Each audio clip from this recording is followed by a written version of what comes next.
Olá, meus colegas servidores públicos. Eu sou a Renata Ferretti e esse é o canal Gestão Pública Estratégica.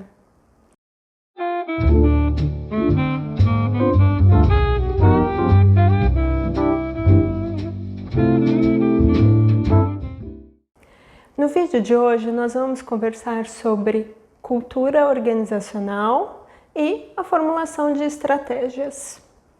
Eu entendo que esse é um assunto bem interessante para nós da área da administração pública brasileira. E daqui a pouco você vai entender. Mas antes disso, eu gostaria só de tentar esclarecer o que seria cultura organizacional. Bom, cultura, ela reflete tudo aquilo que pensamos, como agimos, ela reflete as tradições, os interesses, as formas como fazemos as coisas, como fazemos e por que fazemos. Dentro de uma organização, ela também está muito relacionada com a história e símbolos dessa organização. Ela é muito importante e até para você entender a importância da cultura, pense, por exemplo, que existem organizações, pensa nós, da administração pública brasileira.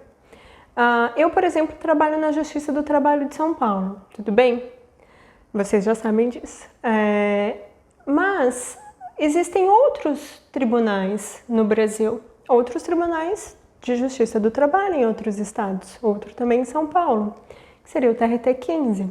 Mas também, em cada um dos estados tem o TJ, os tribunais de justiça de cada um dos estados.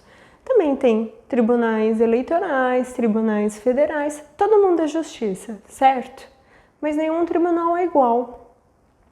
Cada tribunal, mesmo se olhar só para os tribunais trabalhistas, mesmo que eles trabalhem, mesmo que todos eles atuam na área da justiça trabalhista, cada um é diferente do outro. E por quê? Porque cada um desenvolveu uma cultura diferente. Por vários motivos.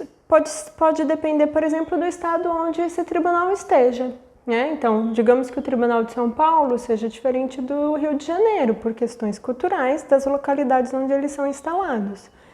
Pode ser que seja diferente do Amazonas, pode ser que seja diferente do Rio Grande do Sul.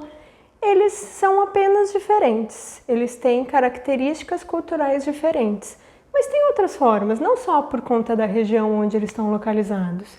Eles são diferentes, por exemplo, porque cada um teve uma história diferente, foi criado em momentos diferentes por pessoas diferentes. E essas pessoas, ao interagirem, começaram a formar as culturas de cada uma dessas unidades. E aqui é o grande ponto da cultura organizacional. É justamente a cultura que diferencia uma organização da outra. Todos podem ser tribunais da Justiça do Trabalho, mas eles são diferentes. Cada tribunal tem uma cultura diferente, como acontece com o da Justiça Estadual ou Federal, e assim vai. Posso pegar 2 hospitais. Os hospitais são diferentes por conta da cultura de cada um deles. E quem faz essa cultura e, de alguma forma, passa isso para os outros membros da organização são os funcionários que atuam nessa organização. E aí, conforme as histórias vão se criando, os entendimentos, as percepções desses agentes dentro de cada uma dessas organizações, e essas histórias, essas percepções, elas vão passando de pessoas para pessoas. E aí o que acontece? Isso é muito interessante na administração pública brasileira. Por quê? Primeiro porque a tendência é que um funcionário público permaneça numa organização por um longo período de tempo. Alguns prestam concursos, vão para outros tribunais, ou vão para outros cargos, ou podem até optar por sair da administração pública. Mas a tendência é que funcionários fiquem um grande tempo das suas vidas nesse mesmo local. E aí conhece pessoa, conhece novas pessoas. Aquilo que ele vai conhecendo, interagindo, aprendendo ao longo da sua vida profissional nessa instituição, ele também vai passando isso para as outras pessoas durante o processo normal de interação social. E é justamente essa interação social, quando essas pessoas começam a compartilhar dos mesmos interesses, mesmas ideias, mesmas reflexões, isso vai criando a cultura organizacional. E por que isso é forte para a administração pública brasileira? Porque esses agentes que estão, que são responsáveis pela criação e manutenção da cultura organizacional, eles estão lá por um grande período de tempo. Eu acredito até que, por mais que a gente acredite, que as culturas organizacionais no Brasil, elas são fortes nas organizações públicas e, de fato, eu entendo que são fortes, justamente por esse longo período que um funcionário permanece na organização, ela, na verdade, tem me surpreendido bastante ao longo desses meus 14 anos no tribunal e, especialmente, quando eu tenho feito minhas pesquisas voltadas para esse lado da cultura organizacional. Pontos importantes da cultura organizacional que você vai identificar muito bem no ambiente onde você trabalha, na organização que você trabalha. Por exemplo, a cultura organizacional que de alguma forma dita as regras de como agir dentro da organização, como falar, como fazer. Procedimentos, na maioria das vezes, eles são ditados por essa cultura organizacional. E aqui é interessante, porque pode acontecer de não necessariamente haver um grande gestor que seja responsável por passar os aspectos dessa cultura para os outros membros, mas sim, os membros de todas as áreas estão trabalhando nisso. E, na maioria das vezes, a cultura é tão forte que ela impede, por exemplo, algumas situações de rever procedimentos, de se questionar por que fazemos aquilo como fazemos, por exemplo. E isso é muito forte nas organizações públicas brasileiras. As pessoas, num determinado momento, começaram a fazer um procedimento num determinado momento da vida delas, foi passado algumas instruções que de alguma forma estavam de acordo com a cultura organizacional e depois de anos fazendo a mesma coisa, algumas pessoas nunca questionaram, por exemplo, por que faziam daquele jeito e entendiam no inconsciente delas que isso era a melhor forma de fazer, afinal, sempre foi feito desse jeito. E é justamente por isso que algumas vezes a gente consegue perceber nessas características que a cultura organizacional dessa instituição é forte, ou não. Até onde as pessoas integrantes dessa organização têm a possibilidade de questionar ou não aquilo que elas fazem.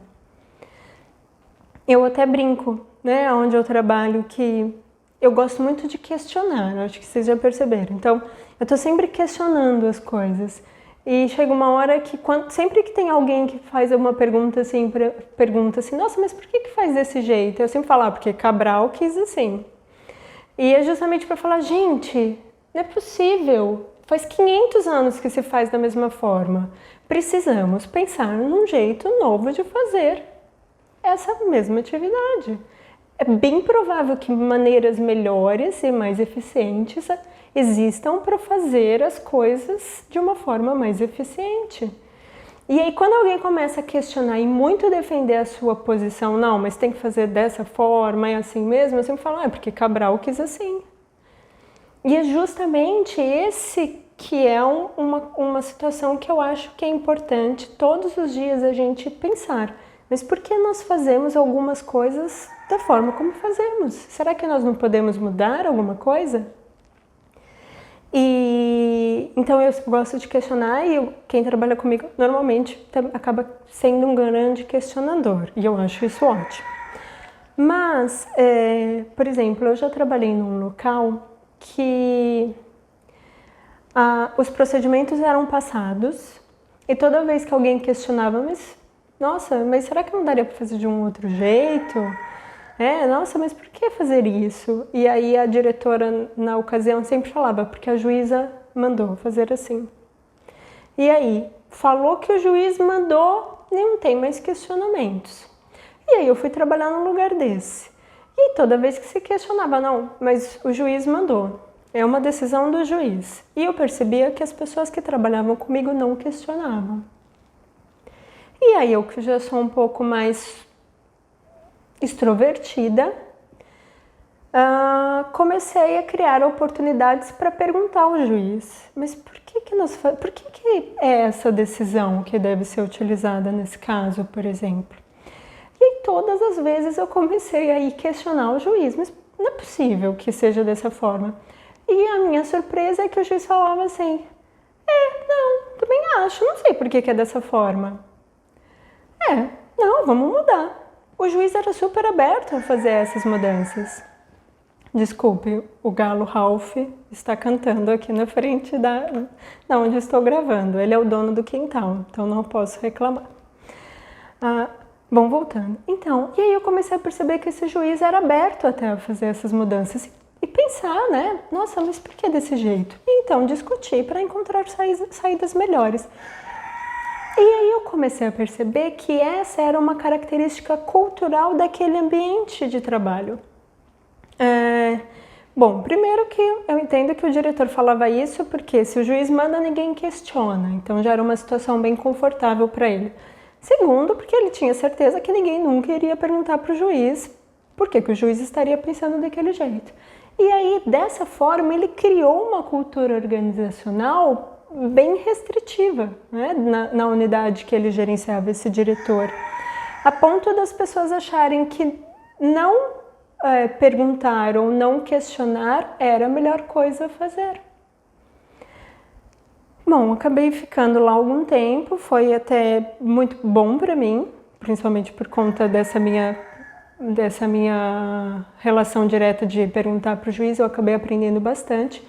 E uma vez eu fiz até uma pergunta para o juiz, falei assim, o senhor já viu que nunca nenhum servidor conversa com o senhor sobre direito? E ele falou, não, mas eu converso com todo mundo, eu sempre passo lá, nós sempre conversamos com os funcionários, não tem problema, né? Todo mundo super aberto. Eu falei, não, sim, o senhor sempre passa lá para conversar, mas o senhor já percebeu que é sempre sobre futebol? Nunca é sobre trabalho. Nunca há questionamento sobre a forma que o senhor entende que o trabalho deve ser feito. Nunca ninguém lhe perguntou sobre isso. Aí ele falou, nossa, é que é verdade? Eu não lembro mesmo de nunca ninguém ter me perguntado sobre trabalho. Ralph. E aí, de fato, esse é um grande exemplo do que a cultura faz com as pessoas. As pessoas entendem algumas situações como verdadeiras e delas não questionam. E é assim justamente que se criam os mitos organizacionais. É passado de uma pessoa a outra uma determinada situação e de alguma forma demonstra uma certa repreensão que ninguém pode questionar e as coisas são mantidas de uma determinada forma para sempre, até que venha de fato alguém e comece a questionar algumas situações da organização que parecem não fazer tão sentido. Ou melhor, a organização está inserida num ambiente. Conforme esse ambiente vai mudando, esses questionamentos passam a ser mais interessantes e acontecerem com uma certa frequência, porque as pessoas vão chegando, pessoas novas e vão, né, vindo com uma nova forma de pensar. E mesmo que elas recebem a tradição, a cultura organizacional com a interação com os outros agentes que já estão lá há mais tempo, a tendência é que hajam mais questionamentos. Exceto se a cultura de fato for muito repressiva, que mudanças não vão acontecer. E aí, justamente porque a cultura, ela de alguma forma inconsciente, passa para as pessoas ou determina como é que as pessoas devem agir e fazer, que a cultura está diretamente relacionada com a estratégia organizacional. Porque a gente já conversou, a estratégia, uma das formas de olhar, né, de perceber a estratégia é verificar como as ações estão sendo feitas até encontrar um determinado padrão de coerência. E aí, organizações que são mais fechadas, né, que teriam essa cultura organizacional mais forte, elas também têm estratégia, mas elas tendem a ter estratégias que mais costumeiras, né? São estratégias mais estáveis, vamos dizer assim. Existe uma estratégia, sempre existe uma estratégia. É possível verificar que existe um determinado padrão, né, de coeso, de fazer as coisas como nós fazemos. E é justamente isso que é a estratégia que a organização faz ou não. Justamente nessa situação de o que você faz e como você faz de uma forma coesa, nós podemos considerar como estratégia. Todas as organizações, de uma forma ou outra, praticam a estratégia, mesmo que elas não entendam dessa forma, mas existe alguma coisa feita e que demonstra um determinado comportamento coeso. Então a gente já consegue entender que isso também é uma estratégia. Então sim, todas as organizações possuem culturas e essas culturas organizacionais vão impactar na forma como essas organizações fazem estratégia. Um ponto importante de fato, existe uma relação entre comportamento e mudança organizacional. Então, nessas organizações com uma cultura mais fechada, a tendência é acreditar que a mudança organizacional dificilmente aconteça. O que eu posso dizer assim, mudanças muito radicais tenderão a ter um índice muito pequeno de sucesso, se essa organização tiver uma cultura organizacional muito forte.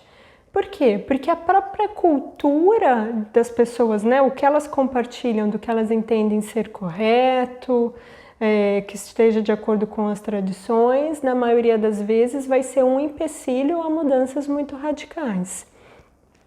Mas eu poderia até dizer que isso não impede totalmente das mudanças acontecerem. Pode ser que até que inconscientemente essas pessoas desse ambiente queiram uma mudança. E aí eu vou dar um exemplo meu, pessoal. Eu quando fiz o meu mestrado, eu comecei por uma linha de estudo e por um motivo acabei indo para outra linha. E essa linha de estudos acabou sendo mais voltada para inovação tecnológica e a resistência à mudança. E claro que eu fui olhar para o meu tribunal, uma vez que nós estávamos passando pela implementação do processo judicial eletrônico, com que eu já falei aqui.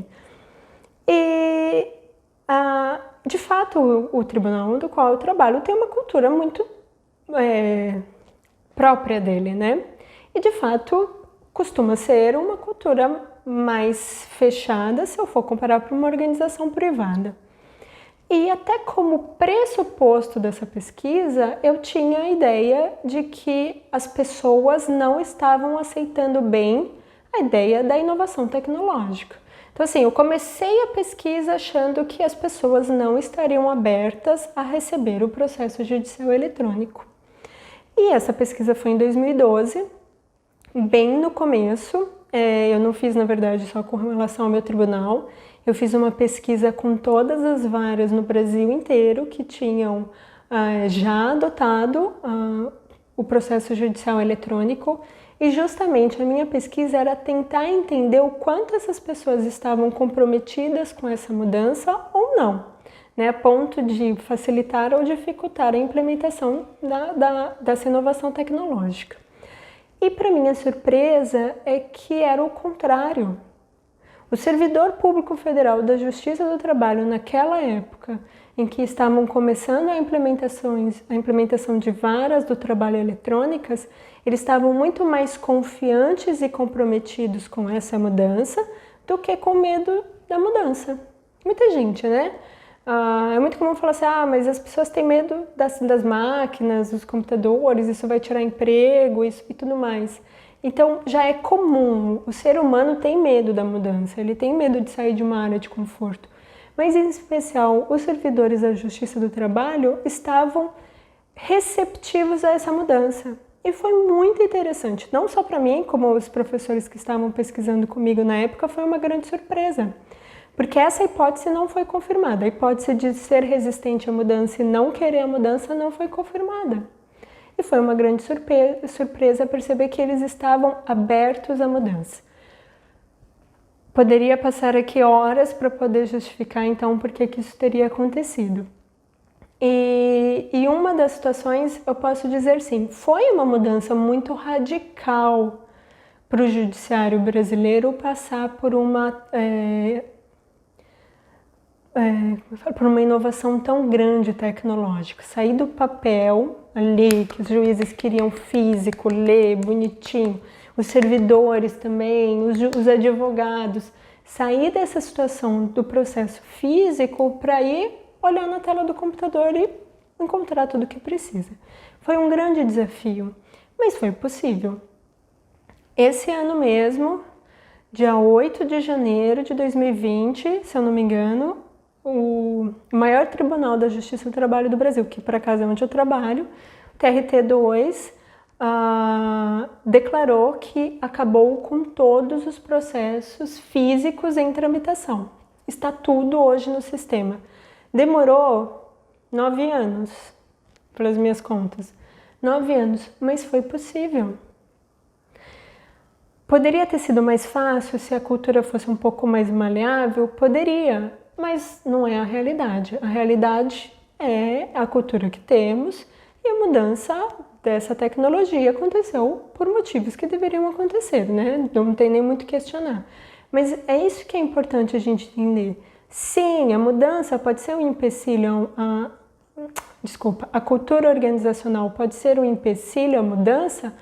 Pode, mas não necessariamente ela de fato vai impedir, ela pode dificultar. Acredito de fato que vai dificultar. E aí vai depender da organização em assumir algumas estratégias ou não, né? Não, de fato precisamos dessa inovação tecnológica, então teremos que fazer. E manter essa estratégia com todas as ferramentas que sejam necessárias até que ela traga os resultados esperados. Então sim, é possível. A cultura não necessariamente ela pode dificultar, mas ela não vai impedir a estratégia se for esse de fato o interesse da organização. Então tudo vai depender da organização em trabalhar bem as suas estratégias. A última coisa que eu gostaria de falar nesse vídeo é sobre estratégia na prática. Quando se estuda estratégia, na maioria das vezes vai até uma organização ou uma equipe de consultores de uma própria universidade ou de uma própria empresa, vão até a organização, conversam com os gestores, participam de algumas reuniões e aí tentam escrever o que significa a estratégia dessa organização. E aí, principalmente os países escandinavos, vamos dizer assim, a Suécia, Finlândia, mas especialmente a Suécia, depois o Canadá também participou muito com relação a isso, começou a perceber que aquilo que falava que era estratégia, na verdade não era estratégia na prática. O que eles falavam não eram o que os gestores praticavam, não eram o que os gestores praticavam. E aí começou a perceber que começou a criar uma grande linha de estudos justamente relacionados nisso. E quanto isso está relacionado com a cultura organizacional. Porque muitas vezes aquela estratégia que é dita e explicitada por essa organização, e ela vai estar muito mais relacionada com essa estratégia deliberada, o planejamento estratégico, no dia a dia da própria organização ele não é colocado na prática. Então a própria academia, a universidade, os pesquisadores começaram de fato a reconhecer que aquilo que as organizações fazem e praticam está muito mais relacionado com a cultura organizacional delas do que o que os gestores, autogestores falam que fazem. E aí, então, de fato, começou a ter uma tendência a tentar identificar na prática o que as organizações fazem. E isso ficou comprovado que, na prática, ela está muito mais relacionada com a cultura da organização. Então, tem uma relação muito forte entre a estratégia na prática e a cultura organizacional. E aí a gente fala, mas então qual que é a estratégia que eles adotam? A estratégia mais deliberada ou mais emergente? Bom, para aquelas organizações mais fechadas, com uma cultura mais fechada que não tanto trabalha com o processo de mudanças, até poderia dizer que é mais fácil fazer uma estratégia deliberada, tá tudo meio que da mesma forma. E as pessoas fazem as coisas como elas fazem porque a cultura de alguma forma já determina isso.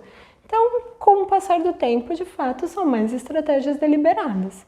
Contudo, a partir do momento que as pessoas começam a ter uma certa mais autonomia e começam a fazer ações diferentes dentro do seu próprio ambiente de trabalho, do seu setor, do seu nível organizacional, trazer esses questionamentos organizacionais. Por que fazemos isso dessa forma? O que nós podemos fazer para melhorar? E na prática, fazer a estratégia de uma forma diferente, a tendência é que essa estratégia, vindo da base da organização, esteja mais voltada para a estratégia emergente. Eu sei, foram 2 conceitos bem importantes que eu trouxe nesse vídeo e eu de fato gostaria muito que você pudesse participar da conversa, trazendo para nós o que você entende sobre a cultura organizacional da sua empresa. Você acha que ela, de alguma forma, está impactando na forma como a sua organização faz estratégia? Você consegue entender essa relação entre a cultura organizacional e aquilo que vocês de fato fazem, que cria esse padrão que a gente considera estratégia organizacional? Você consegue já identificar isso na sua organização? Se sim, conta para nós aqui no comentário do vídeo, se não, conta para nós também. Se tiver alguma dúvida, pode deixar aqui os comentários no vídeo, eu estou sempre aberta para poder responder.